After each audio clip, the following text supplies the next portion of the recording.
Nous sommes toujours dans la région des Trulli, alors que nous quittons Alberobello. En effet, nous allons visiter quelques villages pittoresques et quelques ports, non loin de Brindisi et de Bari. Ici, nous sommes à Loco Rotondo. C'est une petite ville de 15 000 habitants. Loco Rotondo. Cette bourgade est agrémentée d'un joli centre historique.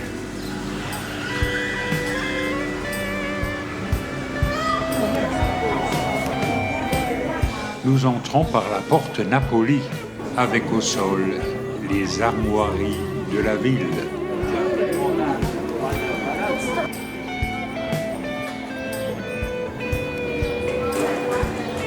Non loin de là, nous passons à côté de la tourelle de l'horloge.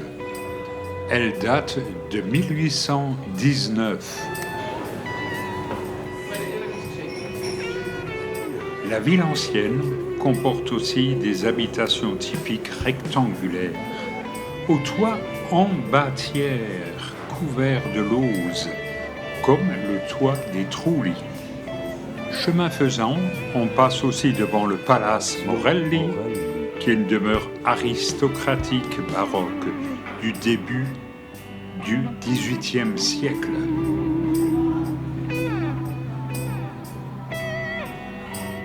Et bien évidemment, on aime à flâner et à se perdre dans des ruelles tortueuses qui finissent parfois en cul-de-sac.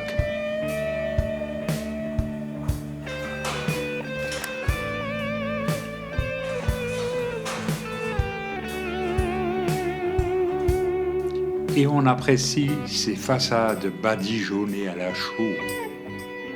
Des escaliers extérieurs mènent directement aux étages. L'ambiance médiévale de ces ruelles en fait un petit joyau. La vue sur la campagne environnante regorge de Trulli, restaurée avec amour.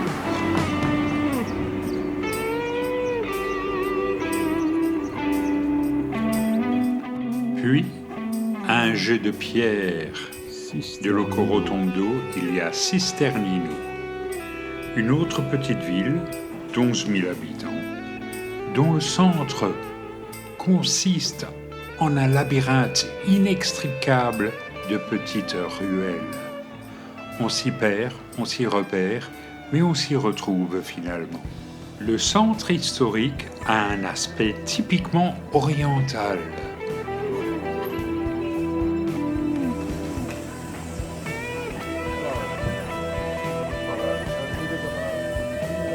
Ainsi qu'à Loco Rotondo, les murs sont badigeonnés de chaux et les ruelles sont encore plus étroites.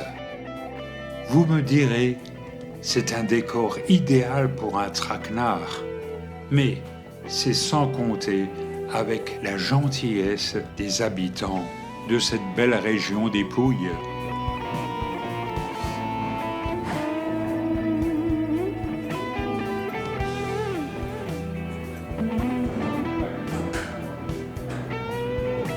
Presque sans transition, nous arrivons à Martina Franca, qui est une ville de 47 habitants, dans la province de Tarente, mais juste à côté.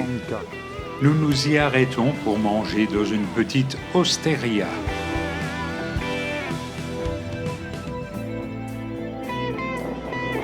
Je reprends la route vers Monopoli.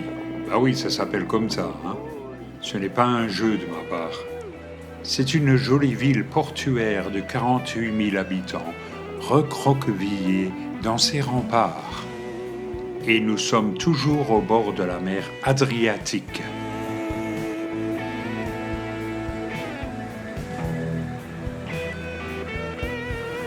Monopoli, c'est un port de moyen tonnage.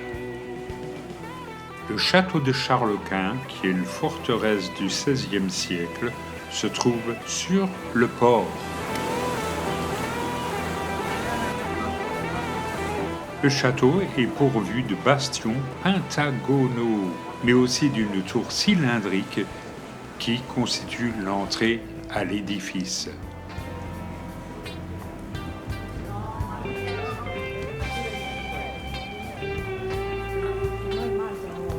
Il y a beaucoup de vestiges de murs d'enceinte et il y a quelques églises encore à proximité directe du port.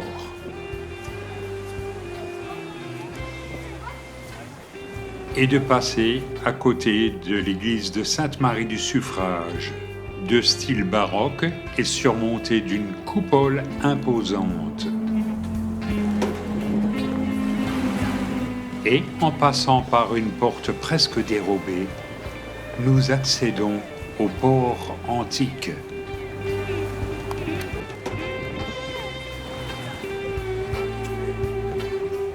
Il se présente comme un joyau enchâssé dans la ville ancienne de Monopoly.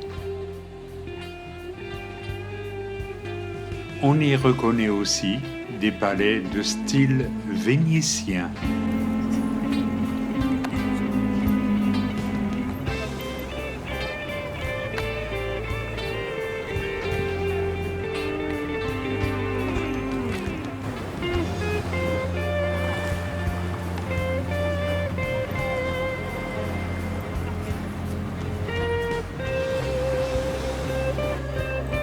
Avant de quitter Monopoly, nous passons devant la cathédrale baroque du XVIIIe siècle.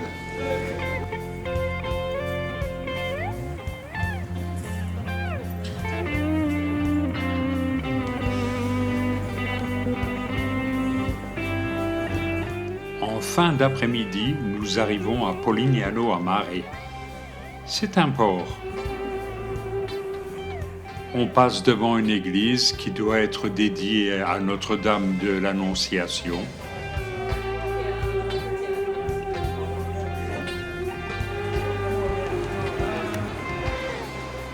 La ville perchée en haut des falaises calcaires est célèbre pour la transparence bleutée de la mer qui la borde.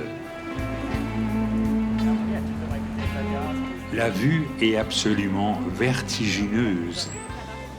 Près de 80 grottes naturelles sapent le soubassement calcaire de la ville, dont la grande grotte du Palais. Polignano a Mare est une ville spectaculaire, à ne manquer sous aucun prétexte.